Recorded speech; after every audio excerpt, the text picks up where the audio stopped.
Getaway now. No need to be far, just getaway now.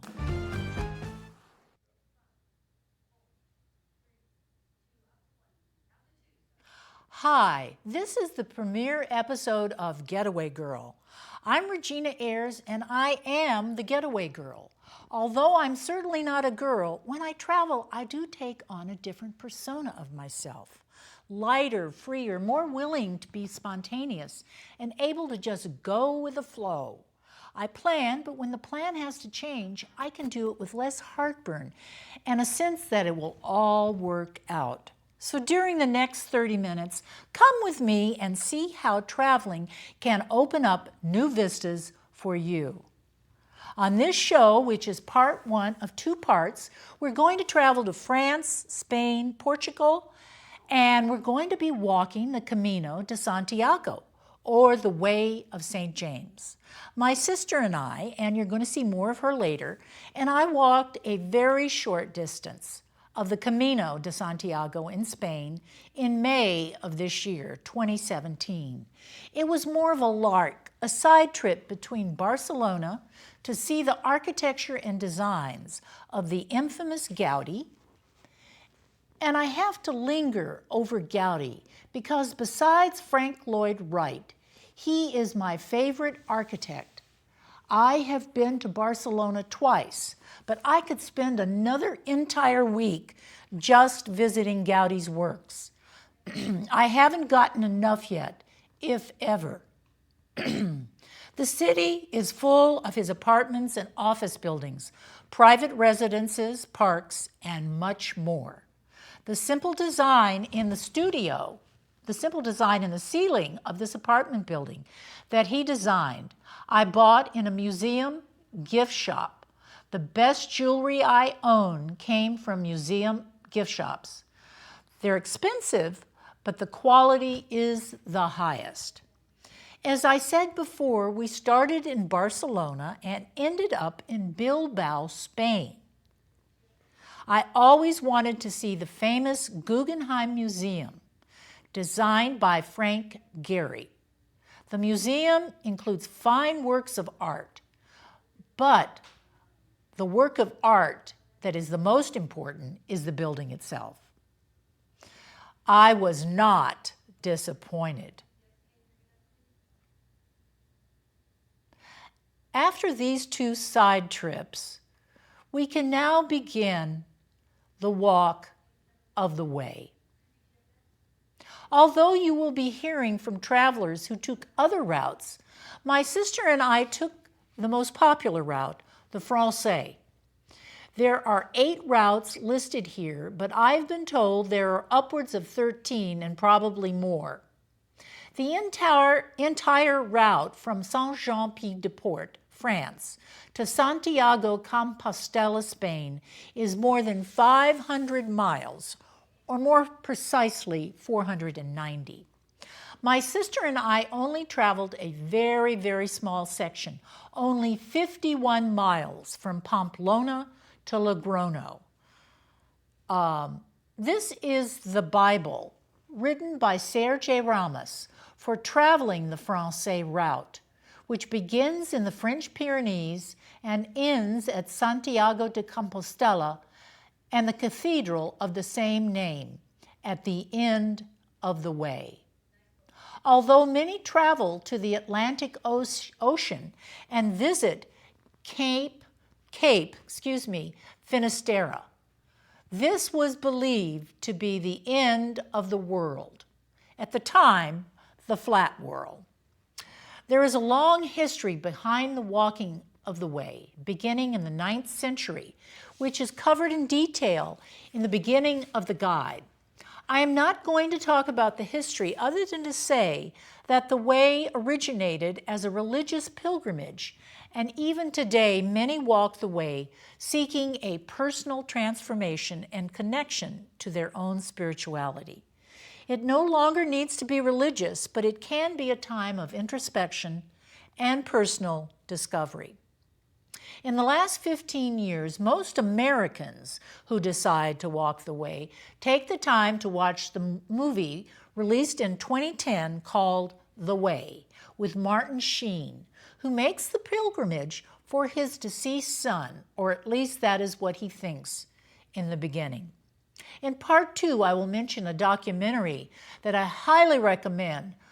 I enjoyed watching it very much, and it gave me good introduction. If you've watched the movie, you can see the transformation of the character that Martin Sheen plays. My sister and I did not walk far enough to get too reflective, but my sister did get motivated to walk the entire route when she retires, when she has the time. And in asking people along the way why they were walking, many did say they were going through a transition in their lives, a divorce, a death of a spouse, retirement, or loss of a job. The precious commodity of time was always a factor. You need time to walk 500 miles, although people do not have to walk the route all at the same time. Europeans have the option of taking a short holiday and walking parts at different times. Some take years. They walk sections when they can. If you're going to walk the entire route, you should plan on a minimum of 30 days. Or if you have the time, 3 months. It's really up to you. Those that are serious travelers get stamps in a booklet along the way. This proves that you did complete the entire 500 miles and just didn't show up 25 miles out from Santiago, Compostela, which some have been known to do. The designation of the Camino takes many forms. Here are a few examples of the signs along the way. There are markers and arrows and piles of rocks all along the 500 miles directing travelers, or pilgrims as we are called, to their destination. People get lost and need to get to their bearings, and that is my sister reading a map, but locals are always willing to point pilgrims in the right direction. I've even heard of people taking or driving travelers to the right spot and sending them on their way with a hearty Bon Camino, or good walk. Bon Camino is a salutation fellow travelers and locals give each other. It's reassuring and friendly, and by the end of the way, you do feel like you are part of a family with much in common. I purchased this simple bracelet that was a sign of the way. The wearing of it reminds me of the journey. I've been doing all the talking, so let's hear from someone else who walked the way.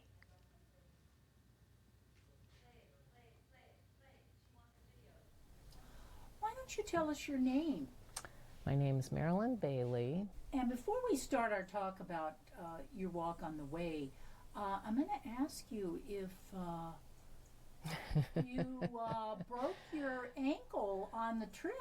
No, thankfully. We had no injuries worse than a hangnail on this trip. And, well, an occasional blister.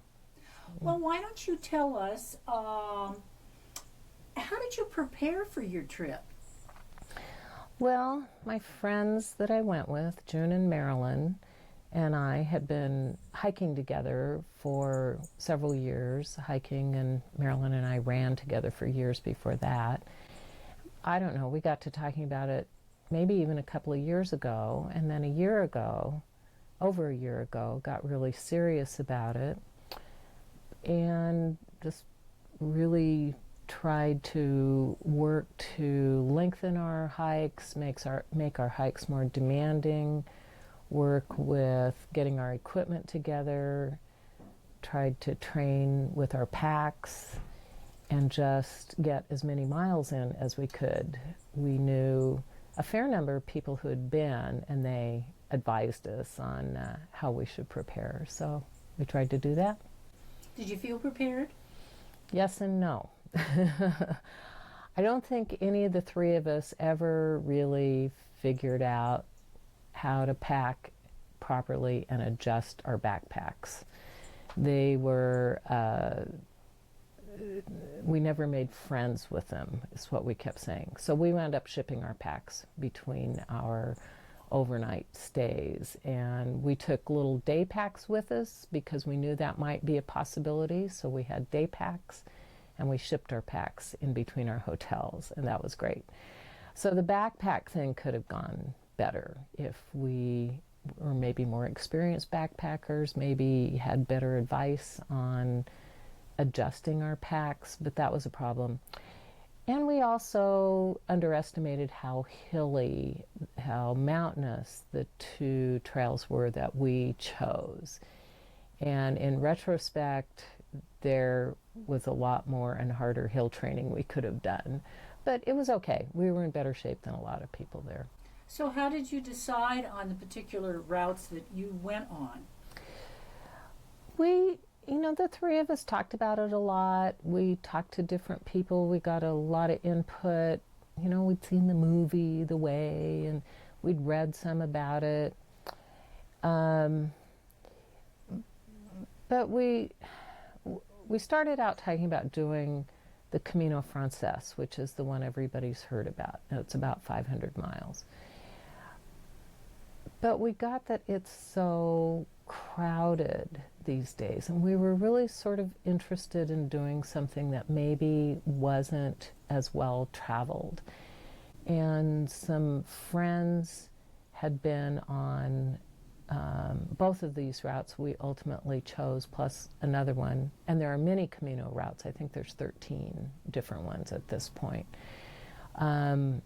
They really gave us a lot of input that made us decide to choose these two, the Salvador and the Primitivo. The Primitivo actually dumps into the Frances at the end, so we were on the Frances for the last 2 days. How many miles did you walk then? We wound up going quite a bit less than if we had done the whole Frances. Together we walked, I think, about 250 miles. So that was, half of what the Frances would have been.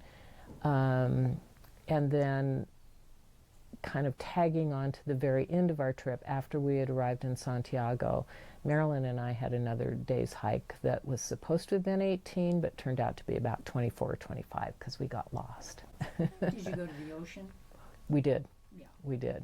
Yeah, we, after we got to Santiago, off the end of the Primitivo Trail, we took a train up to the coast to a city called A Coruña and spent a couple of days, which was really nice.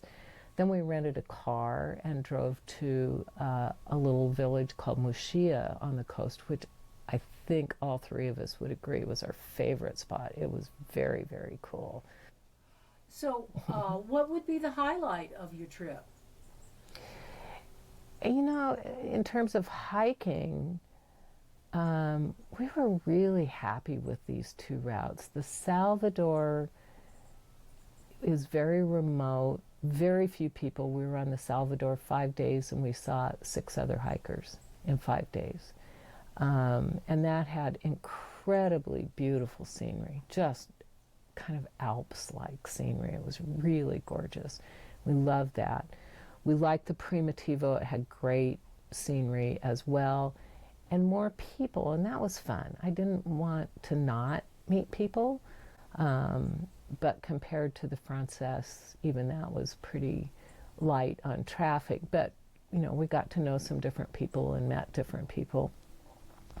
I don't know, I would say maybe the Salvador had some of our favorite hiking in it. Overall, in terms of the trip, I would say Muxía was the high spot, really. Marilyn talked about not making friends with her backpack. I had the same experience. I did spend time looking for a backpack that worked for me, and I was comfortable, but I did not spend much time packing and unpacking and getting to know the compartments that you need in order to stay organized. One thing to remember to keep yourself organized is always, always put an item back in the same place. If you keep moving things, you never remember where you put them. And sometimes you're looking for a specific item, like toilet paper. I had people ask me, where do you go to the bathroom? Well, usually you can find a cafe, but not always. There are sheltered places along the bushes, behind bushes on the trail that can be used for an impromptu bathroom. Now, I do want to put a plug in for the outdoor store on 3rd Street here in Ashland. I bought my shoes and my backpack there, and the sales crew spent lots of time with me, and I tried on several backpacks, and I recommend you do the same thing. Each of our bodies are different, and there is a backpack out there that will fit your body. I ended up with a Camelback HAWG, and I'll tell you what that stands for later. It had load-bearing hip straps, lumbar support. This was really important for me. And it had ventilation through the back, so it cools you, and you can take advantage, and lots of zippered pockets along the waist. I found out after I got home that it designed for bikers. And I wondered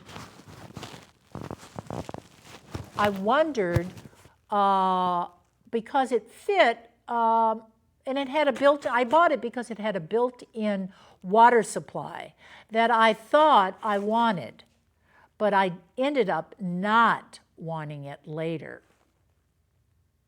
The HAWG stands for holds a lot of water, and it does, 100 ounces. Here is the insert that goes inside the bag, and I thought I needed this, and it holds 100 ounces of water, and I filled it up halfway with 50 ounces, but I ended up pouring the water out. Water added weight. It took up space, and I'm not a big hydrator, even at home, and it was cool outside, and if it had been hotter, I might have needed to drink more water, but it wasn't.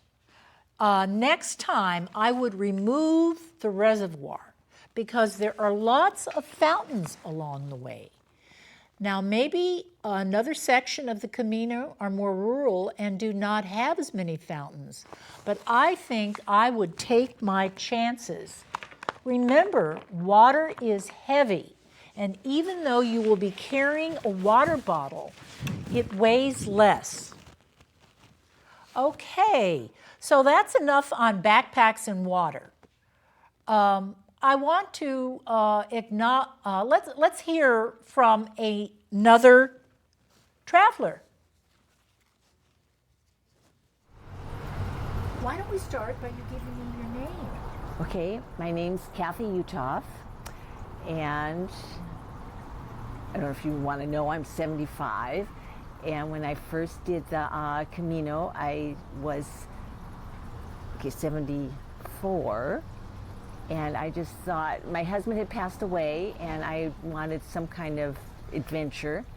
And the Camino is laid out so that you can do it on your own. You don't have to have a GPS, which can be helpful, but it's not necessary. And you don't need mountaineering skills or any special skills. You just need to have endurance, basically, and desire to do it. And anybody actually could do it.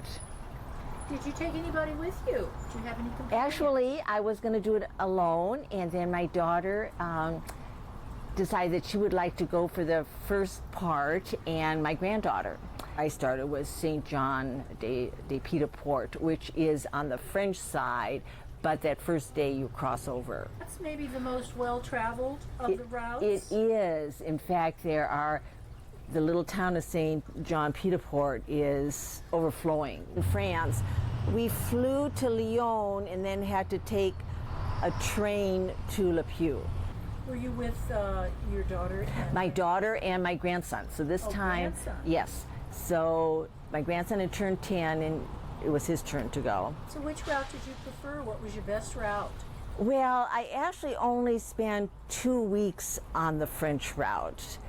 And I did the whole of the French route is what starts in St. John Pied de Port.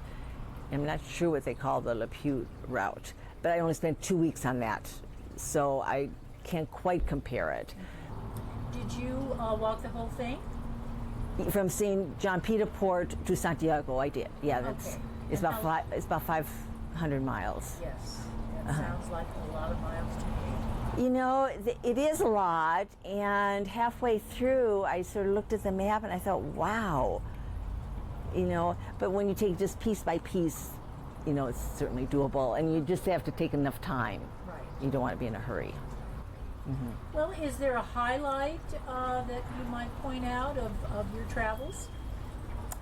You know, that's hard to say because everything was, you know, it was wonderful being with my granddaughter and my grandson. I mean, that was very special, special memories. And actually, I didn't mention when the French route, first I was with my daughter and grandson, and then I hiked by myself for several weeks. And then my son came over and met me, and we finished on to Santiago. And we actually took the bus from Santiago to Finisterre because it was raining. And it's at that point you feel that it's okay to take the bus. Otherwise, it's certainly not acceptable to take the bus. I took buses.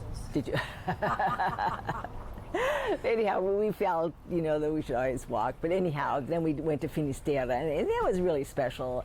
And we met this other young man, I think he was from Korea, and we had seen him many other times when we were walking, and he was there at Finisterre. And it was really special. We were all there, and, you know, we're there at the destination, and he just sort of marveled that, well, the Asian people have more of a respect for older people, and he couldn't believe that I was as old as I was, and then I hiked it, and it was fun.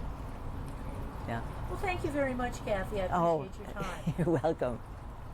Well, Kathy, before we end the interview, I'd like to have you tell us a little bit about your business. You're a local merchant here in Ashland. Right. My husband and I started the Northwest Nature Shop in 1985.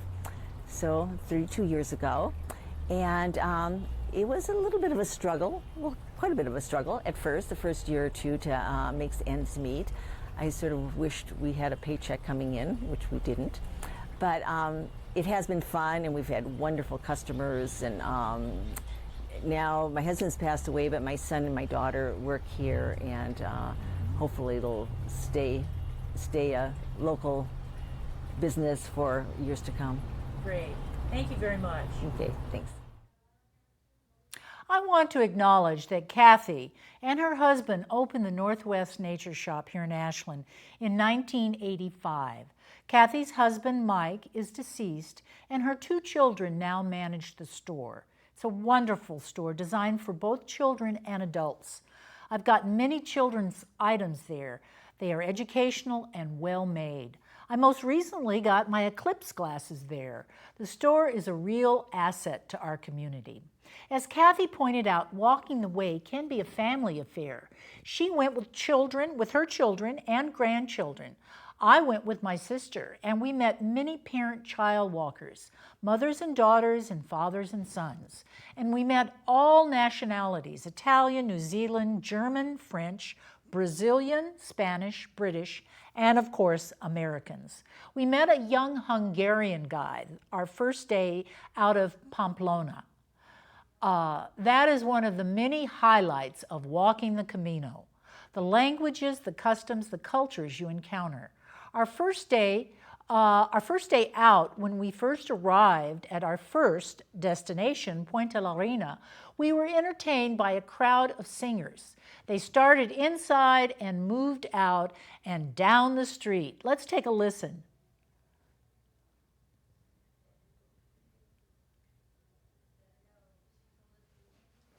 You said you weren't using this video, so it's not there. They didn't put it in? Okay. Well, it looks like we don't have that song, but I can tell you it was fun to listen to. But I'm getting ahead of myself. And I said before, we started in Barcelona and took a train to Pamplona to start our walk. We stayed in a hotel that night and turned out to be full of Australian travelers in the bar. And I've traveled with Australians before, and they know how to party. Okay, back to the trip. Now, we had a challenge. We left Pamplona, famous as the city that Hemingway adopted. It continues to get global attention for the running of the bulls. Now, we left on foot and walked to what we thought would be a transit point for taking a bus to Punta la Reina, where we had booked a room. And I will talk later about why I think booking rooms in advance is the wrong way to go. It was about 3.5 miles to Cesar Menor. We got there, but we could not find the bus station. Finally, we found the station and discovered that the bus was needed, that the bus we needed did not leave from Cesar Menor, only Pamplona. So we took a bus back to Pamplona and caught another bus back to Punta la Reina. There goes our 3.5 miles. It was a joke. We felt we had to get to Punta la Reina because we had booked a room and would be charged for it. As I said, I recommend that once again you take your chances and find accommodations along the way.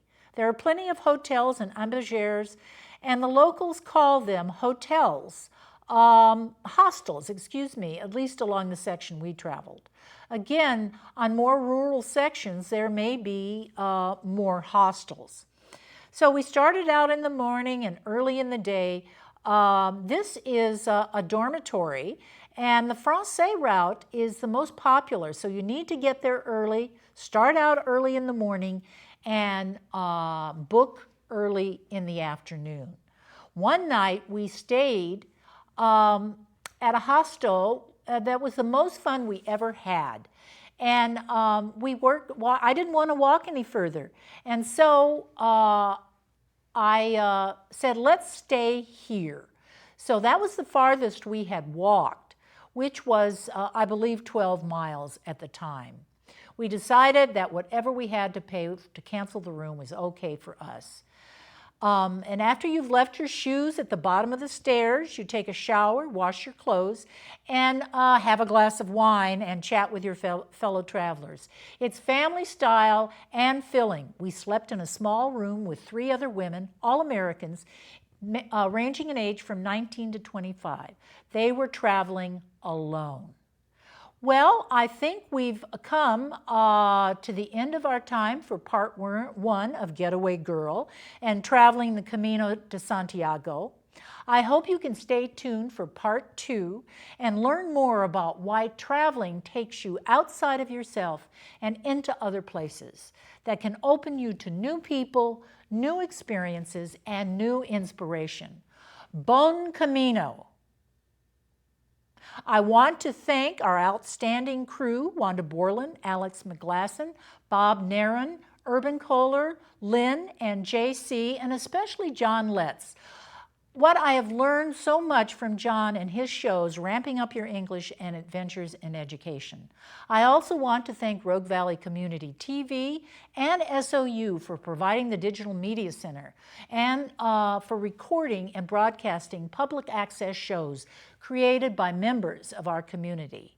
To access archived public access programming, click on the link at the top of the page. Type in Getaway Girl and watch all episodes. I am also the producer of another Rogue Valley TV show, Girl Talk. Along with my co-host, Carol Voisin, we interview and showcase women of the Rogue Valley who are making a difference in our communities.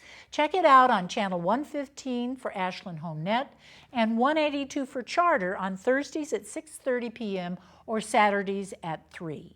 or anytime on archive.org. That's all for now, and thanks for watching Getaway Girl. Bye.